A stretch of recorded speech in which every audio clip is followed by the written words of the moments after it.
The Wally Parks NHRA Motorsports Museum, a fixture here at the LA County Fairplex and a must-see if you come out to the Circle K Winter Nationals or the finals in November. This is the place you see all of the rich history that the NHRA has. It's constantly on the move, and it is the place on Thursday we caught up with the family force. They're learning.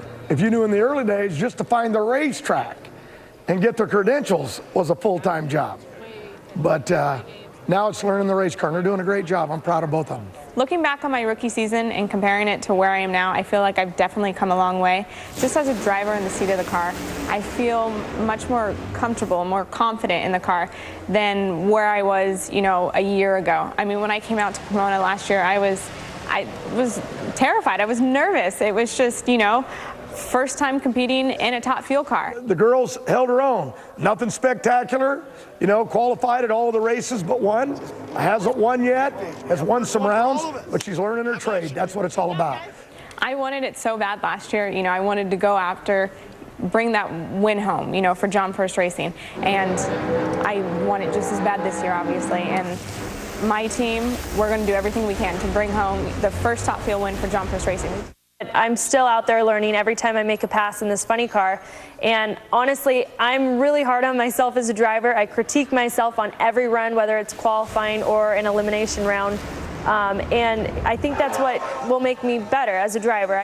I've definitely got my heart set on, wanting to get that championship. I've seen my dad win 16 ever since I was a kid out here in diapers. It's pretty crazy what he's accomplished, and I can only just hope that I can be doing the same thing one day. Who knows if it'll be this year, next, or ever, but I definitely, that's why we're out here. We're out here to win, and we're out here to get that championship. But I'm proud every time they go down the racetrack. I'm proud every time they win a round. I'm proud when they lose. It's all a matter of how they handle it. And what is this thing? And here comes the 16-time champ. John, that means hit the chutes.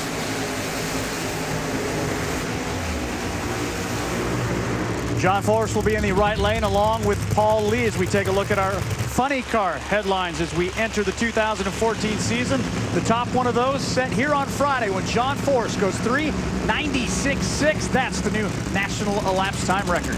How about our colleague from last year, Tommy Johnson Jr., racing full-time for the first time since 2008. He replaces Johnny Gray, who retired at the end of last year. And the only thing that stayed the same for Jack Beckman is Terry Snyder. The entire crew is different, including the man that will lead him. Rob Flynn slides into the crew chief chair. They got in the last qualifying session. But right now, it's all about John Force. 4 consecutive races now, the stat guy just tells me, is the #1 qualifier. That's impressive. In fact, he's the only guy, Mike, that can say, I've been a Winston, Powerade, Full Throttle, and Mellow Yellow champion. That means you'd have to win a minimum of 4 championships. He's won 16, so not a huge surprise there, but quite an accomplishment. Talked with Jimmy Prock a little bit earlier today. He said they've really had trouble trying to slow that car down a little bit. You see Chuck Worsham back there? They're shutting Paul Lee off. Yeah. John Force is going to have a single. Stat guy? John Force, of course, a man who kind of breeds stats in drag racing. How about the fact the last time he set a record elapsed time was at Chicago back in 2004. He held it, though, through the 2006 season. It was taken away by Jack Beckman at the finals here at the Fairplex. And he's the first repeat funny car champion in the countdown era. Hold on for this number, 3:98.9. Not low elapsed time of the first round. It belongs to his teammate, but 5 3-second runs. He now leads in that stat category.